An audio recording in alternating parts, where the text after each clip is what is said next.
Hey, what's going on, guys? Nathan Barna here, bringing you another video. Hopefully, bringing some information, bringing some wisdom, bringing something practical that you guys can implement in your daily lives.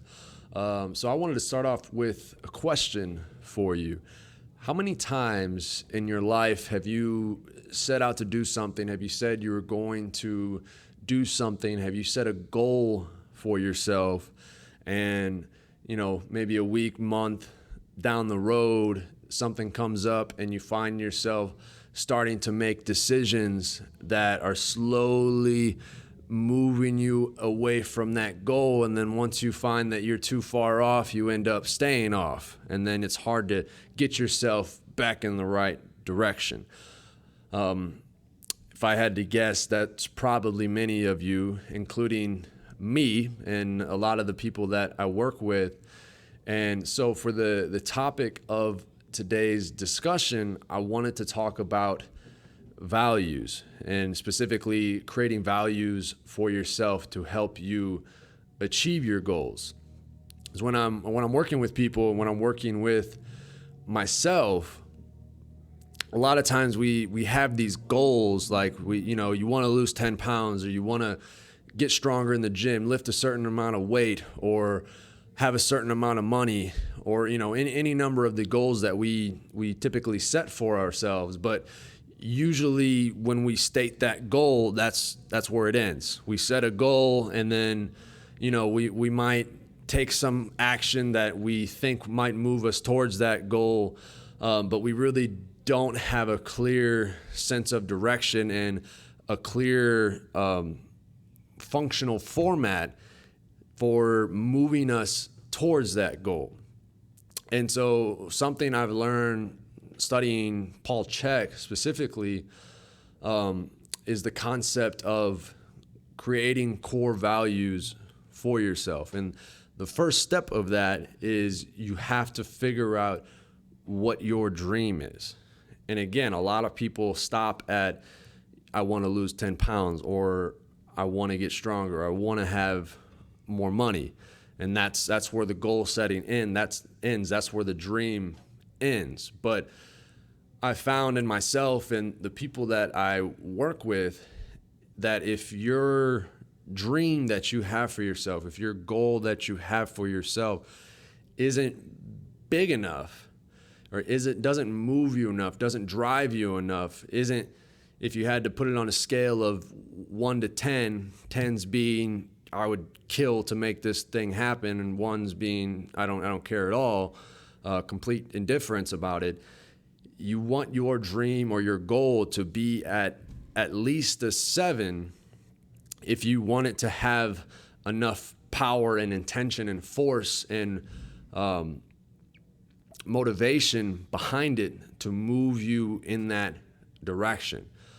It's often said that if you have a dream big enough, you don't need a crisis. And in today's society, and just typical human nature, we always want to wait until there's a crisis, until there's a problem to finally do something about it. We keep smoking cigarettes, and we keep saying we're going to stop smoking cigarettes until we get lung cancer, and then we're finally like, oh shit, maybe I should make a change here. That's our crisis. And again, there's not to say that there's something wrong with that, because sometimes we do need to have a little bit of pain and discomfort to bring awareness to the changes that we have to make.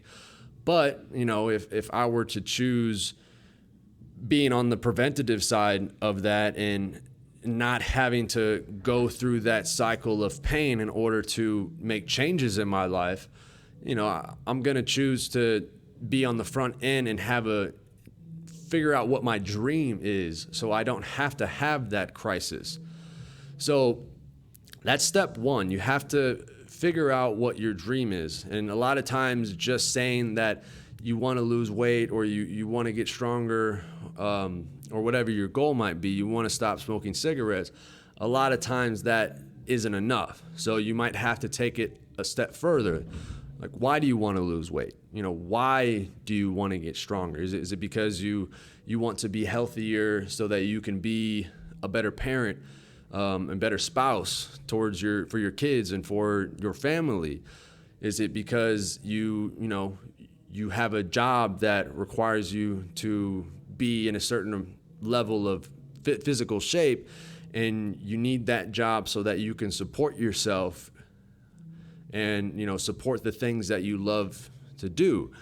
Is it because you see that you see problems in the world, and you want to be an example so that people can see you and be inspired to make changes within themselves?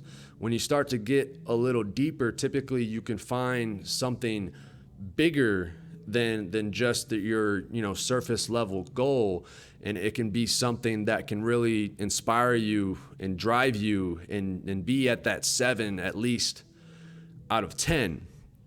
So again, that's step one. And then once you have your goal, now we can start looking at the values that you create around that goal.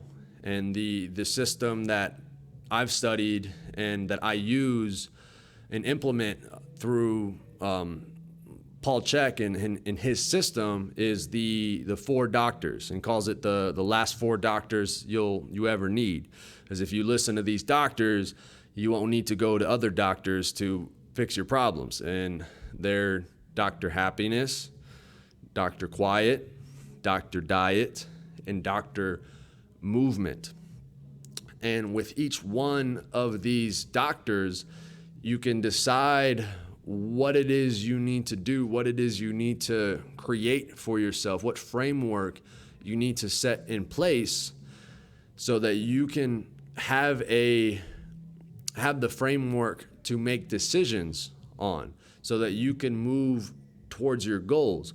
So with Dr. Happiness, what are the things that make you feel good, that bring you joy and pleasure and happiness in your life? For me personally, I feel good when I exercise my body on a regular basis. I feel good when I have some time to spend with myself in meditation or contemplation or study every day. I feel good when I'm making choices that I know are going to not only better my health and well-being, but also contribute to the health and well-being of the world, of the earth. And I feel happy when I'm helping other people make changes to better themselves in their life. So again, these are completely subjective things for you. Maybe you feel happiest when you have an hour nap at midday every day, or you feel happiest when you get to eat that donut for breakfast. So and this leads into the second point, once you figure out what these values are, you have to decide if they're in line with what you say it is you want for yourself. So if you say you want to lose weight, then maybe that decision to eat a donut for breakfast every day, even if it is one of those things that make you feel happy, maybe that isn't the best value, maybe that isn't the best choice to have. And so that's where you can start to really dig deeper into these things. And maybe you don't have to completely give up the donut, but maybe you can find a better alternative or make your own with using better, more quality ingredients, so that you can still do that thing that gives you happiness, that kind of fulfills that sense of pleasure in you, but while still moving you in the direction of your dream. And then with Dr. Diet, how much rest do you need? How much time to yourself do you need for relaxation, introspection? How much sleep do you need? Everything that has to do with that kind of that quiet restoration process, so that again you can continue to move in the direction of your dreams. So for me, being an athlete and wanting to perform at a high level every day, I value getting at least 8 hours of sleep every night, and I value going to bed at a certain time and waking up at a certain time so that my circadian rhythm is in line and my hormones are in line with my stated goal. Again, I value taking time to myself every day, even if I can only, get 20, 30 minutes. I tried to schedule that in because it's something that I value that I know will help me move towards my dream. And you'll find that a lot of these values might start to overlap. And then Dr. Diet, what types of food, what quality of food do you value eating that's going to move you towards your goals? Do you value eating organic food, and how much organic food as a percentage of your total food consumption do you value eating? For me personally, I do my best to eat 100% organic food, just because I know that that's what's going to provide me with the most and highest quality nutrition, which is going to support me in my dream of moving towards being the best that I can be and performing at the highest level possible, and in being an example of strength in all levels of life so that I can inspire and guide others.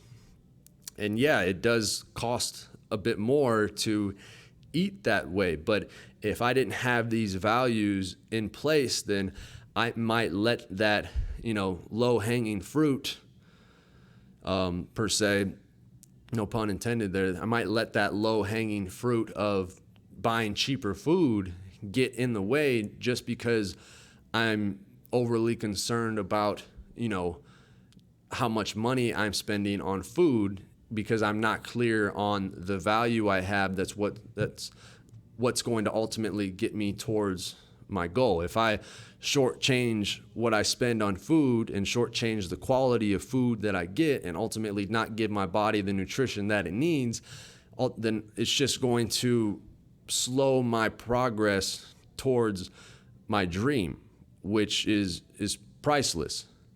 So again, this is where that framework can start to come into play, and so you have a basis to make all your decisions on. And then lastly, Dr. Movement. How much movement do you need every day to get you towards your goal? Again, this is subjective. If your goal is to be the best mother that you can be, maybe doing a half hour of exercise 4 or 5 days a week is what's going to be perfect for you and optimal for you to achieve your dream.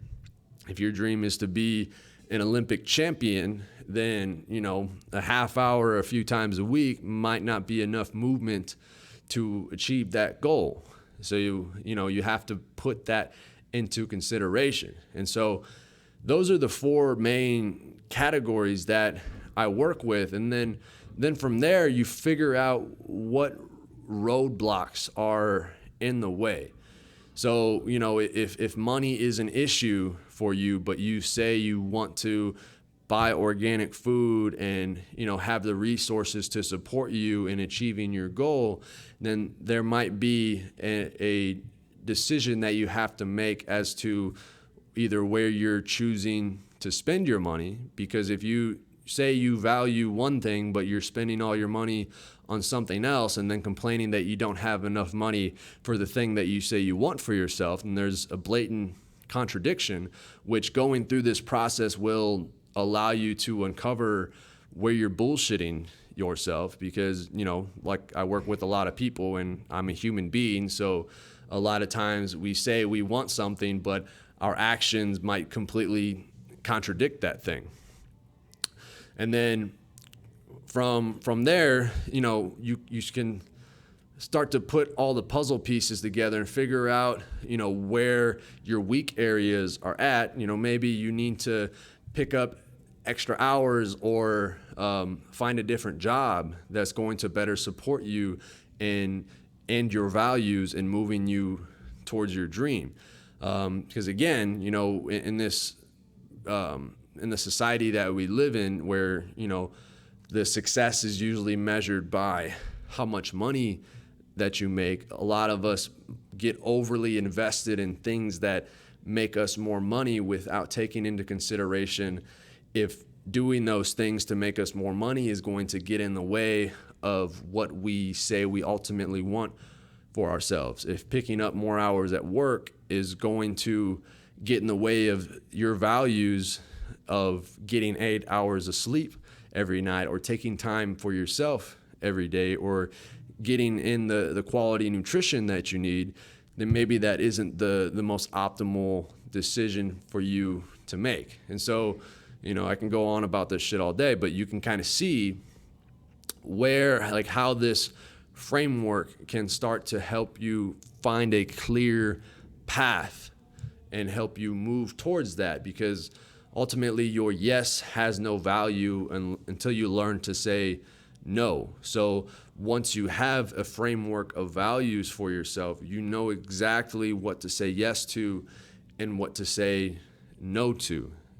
Everything that's going to move you towards your dream is what's going to be the yes for you, and everything that's going to deter you from that is what's going to be your no. It's pretty simple. Obviously, when you create these values and you still find that you're not able to stick with them, that's when we have to maybe have a little deeper discussion about your belief system, or about any kind of archetypes that you may be expressing the shadow of, but that's a discussion for a different time. But I found that most of the time, once you find something that is big enough, once you find a dream that is big enough for you, something as simple as creating values for yourself can go a long ways in moving you towards that thing.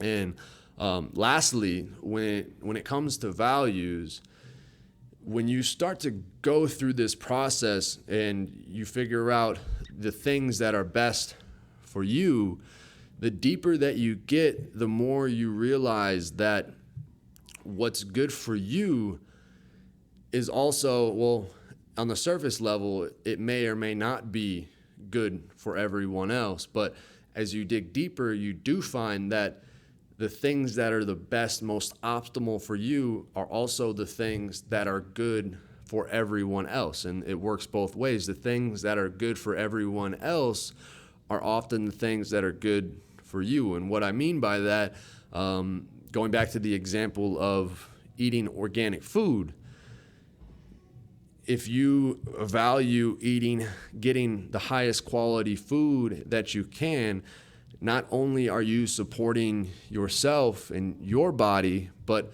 by supporting yourself, you're also supporting the people that you're in relationships with, and ultimately the world as a whole. Because, when you're fueling yourself and you're feeling your best, you're going to be better suited to be in relationship with other. And not only that, if you're making that decision to support and put your money into practices that are sustainable and regenerative and are supportive of the environment, then again, not only are you doing yourself a service by eating quality food, but you're also doing the entire earth a service by participating in the restoration and not the destruction of the earth. And obviously, eating food is one example, and I'm passionate about organic food, but you can see where this might overplay into a lot of different areas. So that's kind of my spiel on that. Find a dream that's big enough for you so that you don't need a crisis, and then create values for yourself around that dream so that you can create a framework and can make optimal decisions to move you towards that dream. And if you guys need any additional resources or need help processing through this or figuring out what your dream is, feel free to reach out to me or join our online program where we go through a process of figuring out, where your imbalances might be on many different aspects of your life, and provide educational resources for you to create this framework for yourself and ultimately, be the best that you can be. So that's it, and I hope you guys enjoy the rest of your day or night, and I'll talk to you next time.